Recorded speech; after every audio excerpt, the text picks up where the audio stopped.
ஒன்று தாவேக்காவா இல்லை திமுகவா அப்படின்னு சொல்லிட்டு ஒவ்வொரு மீட்டிங்கில் வந்து எல்லாரையும் உஸ்பேத்திட்டு என்டிஏ கூட்டணி சைடில் அந்தர் பல்டி சரண அடைஞ்சிட்டாரு அப்படின்னு ஒரு செய்தி. 2 பேருக்கு தான் போட்டி. இப்போ 2 பேருக்கு தான் 2 கோடி வாக்கு இருக்காங்க. 2 கோடி வாக்கு இருக்குது. ஓகே, 234 வேட்பாளர் இருக்காங்களா? சேகர் பாபு சொல்கிற மாதிரி பால்வாடி குழந்தைன்னு சொன்னோம். புஷியானது பண்ணுற ஒரு ஜூம்லா வசூல் வேட்டை கூட இல்லை, ஜூம்லா எல்லாத்தையும் படம் காட்டுற வேலை. லாஸ்ட்டில் என்ன ஆச்சு? எவனுமே 10,000 ரூபா கொட்டையமாக கட்டுவான். பைத்தியமா நான் கேட்டாங்க பாருங்க. 2 கோடி ரூபாய் கட்சி நிதியாக டிடி எடுத்து கொடுக்கணும். நான் வந்து தலைவர் வருவார், முதலமைச்சர் ஆவார்னு நினச்சேன். எங்களெல்லாம் எம்எல்ஏ ஆக்குங்கன்னு நினச்சேன்.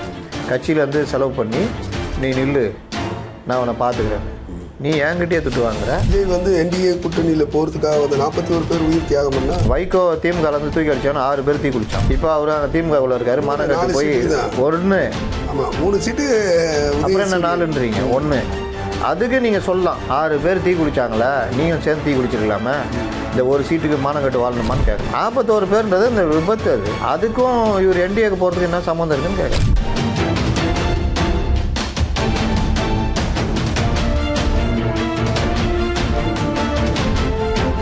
நம் தமிழ் நேயர்களுக்கு வணக்கம். இன்றைக்கு அரங்கத்துக்கு வந்திருப்பவர் மூத்த பத்திரிகையாளர் முத்தலீப் அவர் வந்திருக்காரு. வணக்கம். வணக்கம்.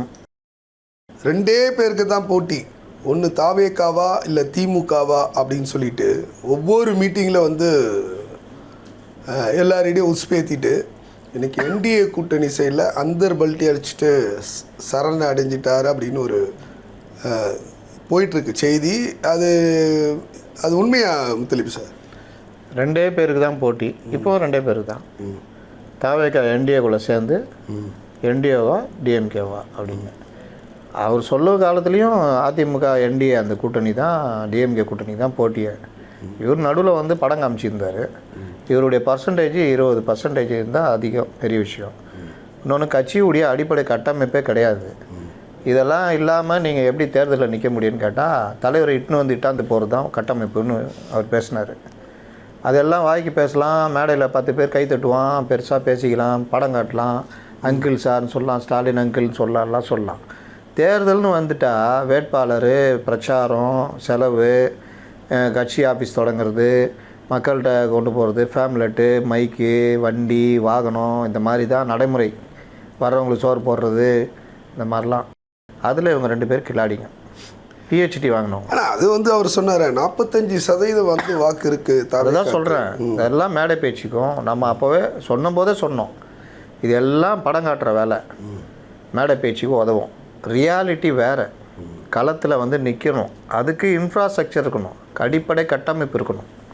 அது இல்லாமல் நீ என்ன பண்ணாலும் ஒன்றும் வேலைக்கு ஆகாது. அதில் இவங்க 2 பேரும் டாக்டரேட் வாங்கினவங்க. நீ ஒன்றுமே கிடையாது, பச்சா சேகர் பாபு சொல்கிற மாதிரி பால்வாடி குழந்தைன்னு சொன்னோம். இல்லை நாங்கள் வந்து அப்படி பண்ணுவோம். முதலமைச்சராக்க மக்கள் முடிவு செய்து விட்டார்கள், சுய புகழ்ச்சி. அப்புறம் என்னை பற்றி இப்படிலாம் பேசுகிறாங்க, வெளியே வரலன்னு. ஒவ்வொரு வீட்லேயும் விஜய் இருக்கிறான். 2 கோடி வாக்கு இருக்காங்க. 2 கோடி வாக்கு இருக்குது. ஓகே, 234 வேட்பாளர் இருக்காங்களா?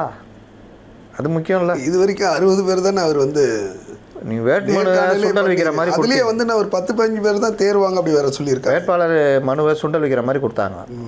அன்றைக்கி ஒரு சீனை போட்டாங்க. இதெல்லாம் வேணும்னா செய்கிறது. ஜனங்களை வர வச்சு அந்த பனையூரில் யாருமே ஓட்டு போட மாட்டாங்க. அந்த இது என்ன, அது அவர் இது இருக்குது ஆஃபீஸு நீலாங்கரி, அதான் பனையூர் தானே. பனையூரில் அந்த செக்டார் ஃபுல்லாகவே இவர் ஓட்டு போட மாட்டாங்க. அந்த அளவுக்கு அன்றைக்கி பண்ணிட்டாங்க. வாங்கிட்டு போனாலாம் திருப்பி தர மாட்டான். நான்லாம் அன்றைக்கே சொன்னேன். ஏன்னா 10,000 ரூபா எவன் போடுவான்? இது வந்து புஷியானது பண்ணுற ஒரு ஜூம்லா, வசூல் வேட்டை கூட இல்லை, ஜூம்லா எல்லாத்தையும் படம் காட்டுற வேலை. லாஸ்ட்டில் என்ன ஆச்சு? எவனுமே 10,000 ரூபா கொட்டையமாக கட்டுவான். பைத்தியமா நான் 10,000 ரூபா கட்டுறது கூட கொஞ்சம் பேர் ரெடி ஆகிட்டான். ஒரு 2000-3000 பேர்னு வச்சிங்களேன். நம்ம வேட்பாளர் போடலான்னு, நம்ம பார்த்துக்கலாம், செலவு பார்த்துக்கலாம், கடன் வாங்கிக்கலாம், இல்லை கட்சி தருமா அப்படின்னு நப்பா செய்யலாம். ஆனால் இவங்க கேட்டாங்க பாருங்க, 2 கோடி ரூபாய் கட்சி நிதியாக டிடி எடுத்து கொடுக்கணும்னு. அங்கேயே பல பேருக்கு மயக்கம் வந்துச்சு. ஏன்னா எல்லாருமே சாதாரண தொழிலாளி வர்க்கத்துலேருந்து வந்தவன், மத்தியதர வர்க்கத்துக்கும் கீழே இருக்கிறவங்க, ஆஃபீஸில் வேலை செய்கிறவங்க, கம்பெனியில் வேலை செய்கிறவங்க, கூலி தொழிலாளர், இவங்கன்னா மாவட்ட செயலாளர் இருக்காங்க. ஏன்னா கட்சியில் மன்றத்தில் வந்தவங்க அப்படியே இவர் ஆக்கியிருக்காரு இருக்கிறாங்க. ஒரு 20% நல்லா பெரும் பணக்காரர்கள் இருப்பாங்க. 80% இதுதான். அந்த மாவட்ட செயலாளர் கூட்டத்தில் வந்து எல்லாமே சொல்லுவாங்கள்ல, திமுக அதிமுக எந்த முடிவு எடுத்தாலும் நாங்கள் பொதுக்குழு கூட்டுவோம், திரைப்படத்தில் வரப்போல் பொதுக்குழு கூட்டுறோம் அப்படின்வாங்களே, அதுபோல் மாவட்ட செயலாளர் கூடிய அதில் 80% பேர் வந்து என்டிஏ கூட்டணிக்கு வரலாம் அப்படின்னு சொல்லிட்டு சொல்லியிருக்குதா ஒரு தகவல் வருது. நான் அதுக்கு முன்னாடி தான் இந்த கதையை சொல்கிறேன். இது ஏன் இந்த முடிவு வந்தார் விஜய்னு. இவ்வளோ நாளாக படம் காமிச்சது போக வேட்பாளர் தேர்வுன்னு வரும்பொழுது இவர்கள் ஆட்கள் மேல்மட்ட நிர்வாகிகள், ஏழைகள், பரம ஏழைகள் எல்லாம் சேர்த்து ஒரு 20 பேர் ஓகே, 20 தொகுதி இவங்களுக்கு ஓகே. விஜய்க்கு வில்லிவாக்கம், விஜய்க்கு பெரம்பூர், யாதவுக்கு வில்லிவாக்கம், புஷி டி நகர்னு இப்போ பல்டி அடிச்சுக்கிறாப்புல, எங்கே நிற்கிறாருன்னு தெரில, வெங்கட்ராமனுக்கு மயிலாப்பூர், இந்த மாதிரி நம்ம சிடி நிர்மல்குமாருக்கு திருப்பரங்குன்றம், அவருக்கு அருண்ராஜ் திருச்செங்கோடு, இவர் மோகன்ராஜ் எழும்பூர், ஜேசிடி பிரபாகர் அம்பத்தூர், இப்படி அது போக டாக்டர் பிரபு, சேலம் பார்த்திபன், லெப்ட் பாண்டி, அது இதுன்னு கொஞ்சம் வசதி படுத்த மாவட்ட செயலாளர்கள் இவங்க வருது. இது போக கட்சியில் கொஞ்சம் வசதியாகிறோம் எல்லாம் சேர்த்தாலே ஒரு 30, 35, 40க்குள்ளே தான் வருது. மீதி எங்கேயா இப்போ கூட்டு வா, இட்டுன்னு வந்து இட்டாந்து போ அப்படின்றாப்புல. இட்டுன்னு வரதுக்கு நான் எங்கே போவேன்? அப்போ எதுக்கு மாவட்ட செயலாளர் இருக்கிறேன்? மாவட்ட செயலாளர் கட்சியில் உழைக்கிறது இருக்கிறேன், உனக்கு வேட்பாளர் தேடி பிடிக்குது நான் இருக்கிறேன் அப்படின்னா யாராவது பணக்காரன் தான் பிடிச்சிட்டு வா. போனால் எங்கே போகிறது? அவன் வந்து 10 கோடி ரூபாவே கொடுக்குறான்னு வச்சுக்கோங்க, 10 கோடி ரூபா நான் செலவு பார்த்துக்கிறேன்னு சொல்கிறான்னு வச்சுக்கோங்க. அதனால இவங்களுக்கு என்ன லாபம்?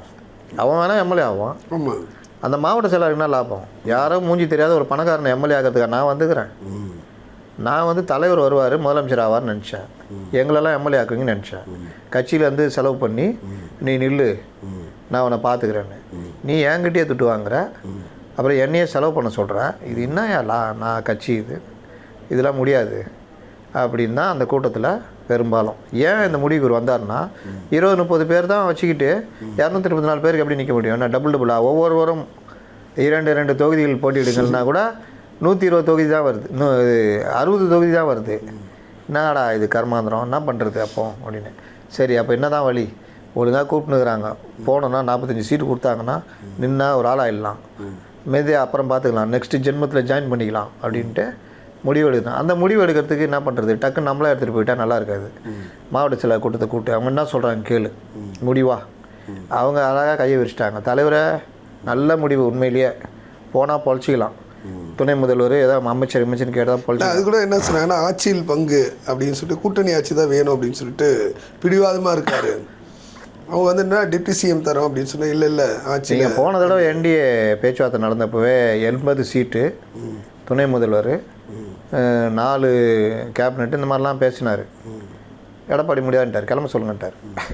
ஆமாம் சார், நீங்கள் சொல்கிறாப்புலையே இப்போ 45 சீட்டு வந்து என்டிஏ கூட்டணியிலேருந்து இவர் பிடிச்சா அது பாதிப்பு வந்து அதிமுகவுக்கு தானே இருக்கும். ஏன்னா அதிமுகவுடைய சீட்டு தானே ஷேர் பண்ண போகிறாங்க. பாஜகவுக்கு வந்து பாஜக கூட்டணி சார்ந்தவங்களுக்கு ஒரு 50 சீட்டுன்னு வச்சுங்களேன், இவருக்கு ஒரு 50 சீட்டுன்னா வெறும் 134 தொகுதியில் மட்டும் தான் அதிமுக நிற்குமா? அப்படி இல்லை, அதிமுக 144 தொகுதி நிற்கும், இவங்களுக்கு 45ன்னு வச்சுக்கோங்க, 144, மீதி 90 சீட்டு வெளியே போகும். அதில் 45 இவங்களுக்கு, 20 பாஜக, 65, 15 பாமக, 80, மீதி இவங்க டிடிவி, ஜிகே வாசன் அது பிரிச்சுக்குவாங்க. மீதி எல்லாம் ரெட்டை இலை இது நம்ம தாமரையில் நிற்க வச்சுருவாங்க மற்றவங்கெல்லாம். அப்போ இந்த 90 சீட்டும் பார்த்தீங்கன்னா நீங்கள் 100%, 90% விக்ட்ரி பர்சன்டேஜ் இருக்கும். நீங்கள் விஜய் வரலன்னா 60% இருக்கும். இப்போ நீங்கள் 25 சீட்டு வாங்கிட்டு பாஜக நிற்கிதுன்னா 12 ஜெயிக்கும், 13 ஜெயிக்கும்னு சொல்லலாம். இதே விஜய் வந்து 25 வேணாம், 20ல் நின்னாலும் 18 ஜெயிக்கலாம். அப்போ விக்ட்ரி பர்சன்டேஜ் கூடும். பாமக 18 சீட்டு கட்டி நிற்கிற இடத்துல உங்களுக்கு 14 சீட்டு, 13 சீட்டு தரேன் நில்லுங்கன்னு சொன்னால் விஜய் வந்தால் 13 அடிக்கலாம், இல்லாட்டி ஒரு 12, 10 ஜெயிக்கலாம். 18 இருந்திருந்தாலும் அதே அளவு தான் வரும். சேம் டிடிவிக்கும் அதே மாதிரி தான், எல்லாருக்கும் அதே மாதிரி தான். 144 சீட்டு நிற்கிற அதிமுக, விஜய் வரல 164 சீட்டு நிற்கிறேன் அப்படின்னா வின்னிங் பர்சன்டேஜ் பார்த்தீங்கன்னா 140 சீட்டு ஜெயிச்சா பெரிய விஷயம்னு வச்சுக்கோங்க. ஜெயலலிதா இருந்தப்போ 2010 135 நம்ம தான் ஜெயிச்சாங்க. அப்போ அது பெரிய விஷயம், ஆட்சி பிடிக்கணுன்றது தான் நிற்கும். ஆனால் விஜய் வந்துட்டு 144 நிற்கிறாங்கன்னா வின்னிங் பர்சன்டேஜ் 140, 135 வரைக்கும் வரும். சரி, சப்போஸ் வந்து மெஜாரிட்டி கம்மியாக வந்துட்டாங்கன்னா அப்போ வந்து கூட்டணி ஆட்சி ஆட்டோமேட்டிக்காக தானே வர வேண்டிய சூழ்நிலை. யார் கூட சேர போகிறீங்கன்றது தான். பிஜேபி கூடயா இல்லை விஜய் கூடயா, இல்லை விஜய் ஒரு 40 சீட்டு, இவங்க ஒரு 110 சீட்டு. ஒரு இதில் வந்து மைனாரிட்டி திமுக அரசுன்னு சொல்லிட்டு அம்மா வார்த்தைக்கு பேசுவாங்க, அதிமுகவும் பேசுவாங்க, திமுக. அப்போ வந்து தப்பி தவறி வந்து காங்கிரஸ் வந்து அவங்களுக்கு சப்போர்ட் பண்ணுது. அதே நிலைமை வந்து மற்ற கட்சி இருப்பாங்கன்னு எப்படி சொல்ல முடியும்? அது ஒரு காலம். ஏன்னா பிஜேபி வந்து தெரியும், இப்போ பீகாரில் என்ன சூழ்நிலை நடந்ததுன்னு உங்களுக்கு நல்லாவே தெரியும். அதே ஃபார்மாலிட்டி வந்து பண்ண முடியாது. நடந்துச்சு பீகாரில்? இல்லை, பீகாரில் வந்து நிதிஷ்குமார் அவருடைய இது வந்து அவரை காமிச்சு தானே அங்கே வந்தாங்க. 43 எம்எல்ஏ வச்சுருந்தாரு, 110 எம்எல்ஏ பிஜேபி வச்சுருந்தாங்க. 2 வருஷம் அவர் முதலமைச்சராக இருந்தார். 43 எம்எல்ஏ வச்சுட்டு அவன் முதலமைச்சராக விடுவான், இருந்தாரா இல்லையா? அதுக்கப்புறம் அவரை வச்சுக்கிட்டு அவர் முதலமைச்சர் வேட்பாளர்னு நின்னாங்க. அவர் முதலமைச்சர் வேட்பாளர் வந்து 85 சீட்டு தான் ஜெயிக்க முடிச்சது. இவங்க 95-100 சீட்டு ஜெயிச்சாங்க. அங்கே கூட்டணி அமைக்கிற எல்லா வேலையும் பண்ணது பாஜக. அங்கே நிதிஷ்குமார் கட்சியை விட 10 சீட்டு எக்ஸ்ட்ராவே பிஜேபி இருக்குது. அப்புறம் நிதிஷ்குமார் எப்படி முதலமைச்சராக வைப்பாங்க? நிதிஷ்குமார்கிட்ட பேசுகிறாங்க, நீங்கள் மத்திய அமைச்சராக வந்துடுங்க, கௌரவமான பதவியில் உங்கள் சன்னை துணை முதல்வர் ஆகிறோம், நாங்கள் முதல்வர் எடுத்துக்கிறோன்றறாங்க. என்ன அவங்களே பேசி முடிச்சிட்டாங்க. ஆமாம். சரி, இந்த இது விஜய்க்காக வந்து விஜய் வந்து என்டிஏ கூட்டணியில் போகிறதுக்காக வந்து 41 பேர் உயிர் தியாகம் பண்ணா? எந்த என்டிஏ கூட்டணியில் போகிற 41 பேர் உயிர் தியாகத்துக்கு இதுக்கு நாங்கள் சம்மந்தம் இருப்போம். இல்லை அவர் என்னன்னா, இப்போ விஜய் வந்து என்னன்னா, நான் வந்து எதையும் சாராத கொள்கை எதிரி அப்படின்னு சொல்கிறேன். ஏங்க அதுக்கும் கரூர் சம்பவத்துக்கு என்ன சம்மந்தம் இருக்குங்களா சொல்லுங்கள். 41 பேர் தியாகம் போனால் தியாகம் எப்படி? ஏங்க இப்போ வைகோ திமுகலேருந்து தூக்கி அடித்தானோ 6 பேர் தீ குளித்தான். இப்போ அவர் அங்கே திமுகவில் இருக்காரு, மாநகரத்துக்கு போய் 1. ஆமாம், 3 சீட்டு. அப்புறம் என்ன 4ன்றீங்க? 1. அதுக்கு நீங்கள் சொல்லலாம், 6 பேர் தீ குளிச்சாங்களே, நீங்கள் சேர்ந்து தீ குளிச்சிருக்கலாமே, இந்த ஒரு சீட்டுக்கு மானங்கட்டு வாழணுமான்னு கேட்கலாம். 41 பேர்ன்றது இந்த விபத்து. அதுக்கும் இவர் என்டிஏக்கு போகிறதுக்கு என்ன சம்மந்தம் இருக்குன்னு கேட்குறேன். திமுக கூட போனார்னா திமுக எடுத்து பிரச்சாரம் பண்ண கூட்டத்தில் மாதிரி ஆயிடுச்சுன்னு சொல்லலாம். அவரும் எங்கே திமுக கூட, அவரும் என்டிஏ கூட தானே போகிறாரு. எல்லாமே வந்து கொள்கை இல்லாத விஜய் அப்படின்னு சொல்லிட்டு கலைஞர் எதிரி அப்படின்னு சொல்லுவாங்க. ஆமாம், அதெல்லாம் சொல்ல தான் செய்வாங்க. கலைஞர் பாஜக கூட போகலையா? 5 வருஷம் இருந்தார்ல. கலைஞர் வாழ்க்கை அஸ்தமனம் ஆயிடுச்சா? இன்னைக்கு கார் டயர் பஞ்சர் ஆனால சனாதன சதின்னு பேசிக்கிட்டு இருக்கிற திருமாவளவன் அன்னைக்கு கூட இல்லையா? 2001 இவங்க கூட இல்லையா பாஜக கூட? 2002 கோத்ரா கலவரம் நடந்தப்போ பெருசாக திருமான எதிர்ப்பு தெரிவித்து வெளியே வந்தார், உள்ளக தானே இருந்தார். இன்னும் திருமாவளவன் வாழ்க்கை அதுக்கப்புறம் என்ன அரசியல் வாழ்க்கை அஸ்தமிச்சா போச்சு? இவங்க யாருமே பேச முடியாது. மாறுபட்ட கொள்கை கொண்டவரோட இவர் போய் சேர்றாரு அப்படின்னா சிபிஎம்மும் காங்கிரஸும் கேரளாவில் ஒன்றாவா இருக்காங்க? இங்கே ஜாதி கட்சிகளோட கூட்டணியே கிடையாது. அப்படி வந்துச்சுன்னா நான் வெளியே போயிடுவேன்னு சொல்கிறாருல. கொங்கு ஈஸ்வரன் என்ன கட்சி? வந்து சாதி கட்சி தான். அப்போ இவர் ஒன்றா தானே இருக்காரு. திரும்ப மதவாத கட்சிகளோட கூட்டணியே இல்லைன்னு சொல்லிட்டு முஸ்லீம் லீக்கெல்லாம் ஓரம் கட்டின தமுமுக, மனிதநேய மக்கள் கட்சி கூடலாம் சேர்ந்து செயல்பட மாட்டேன்னு முடிவெடுத்த இடதுசாரிகள் இன்றைக்கி எங்கே இருக்காங்க? எல்லாம் ஒன்றா தானே திமுக கூட்டணியில் இருக்கிறாங்க. அவர் இப்போ இந்த பிரச்சனையில் அவர் வந்து அவங்களோட பேச்சுவார்த்தை நடத்தி கிட்டத்தட்ட முடிவுக்கு வந்துருச்சு. நேற்று நடத்தினான்றாங்க. எனக்கு தெரிஞ்சு பாஜகலேயே லீடர்ஷிப் இதில் இருக்கிறவங்கள இது பேச்சுவார்த்தை முடிஞ்சிச்சு, கிட்டத்தட்ட வந்துடுறாரு அப்படின்னு பேசுகிறாங்க. நேற்று விஜய் வீட்டுக்கு ஒரு வண்டி வந்துட்டு போயிருக்குது. விஜய் வெளியே போயிட்டு வந்திருக்காரு பேச்சுவார்த்தைக்கு. இதுக்கு இது நாளைக்கு கிட்டத்தட்ட முடிஞ்சிடும்னு சொல்கிறாங்க. தாவேகால இருக்கிற நம்ம நண்பர்கள் மூத்த தலைவர்களை கேட்டால் நோ இட்ஸ் ஃபேக் அப்படின்லாம் போடுறாங்க. ஃபேக்கா இல்லையான்றது நாளைக்கு தெரிஞ்சிடும். நம்ம வந்து ப்ரொடிக்ஷன் இது இப்படி போகுது. பலர்கிட்டே விசாரிக்கிறப்போ இப்படி சொல்கிறாங்க. மாவட்ட செயலாளர்களும் 98%, 95% மேலே மாவட்ட செயலாளர்கள் அங்கே போகணும்னு முடிவெடுத்துட்டாங்க சொல்கிறாங்க. இதெல்லாம் மீறி விஜய் முடிவெடுத்தாருன்னா 234 தொகுதிக்கும் வேட்பாளர் வேணும். அந்த நடைமுறை சிக்கலும் விஜய்க்கு இருக்குது. அதனால் அவர் வந்து இந்த முடிவை நோக்கி தான் நகர்ந்துட்டு இருக்காரு. ஒருவேளை அவர் போகலனாலும் என்டிஏவுக்கு ஒன்றும் பிரச்சனை வர போகிறதில்ல. விஜய் பிரிக்கிற வாக்குனால என்டிஏக்கு தான் லாபம். இவர் போனால் பிளாஸ்ட்டு, போகலன்னா பிளாஸ்ட்டு. மொத்தத்தில் திமுக ஆட்சி தொடர்றதுக்கு வாய்ப்பு கம்மி. இதுதான் நடக்க போகுது. அதனால் இவர் எனக்கு தெரிஞ்சு இவர் கிட்டத்தட்ட போயிடுவார்ன்ற மாதிரி தான் எல்லா இடத்துலையும் பேச்சுவார்த்தை அடுப்படுது.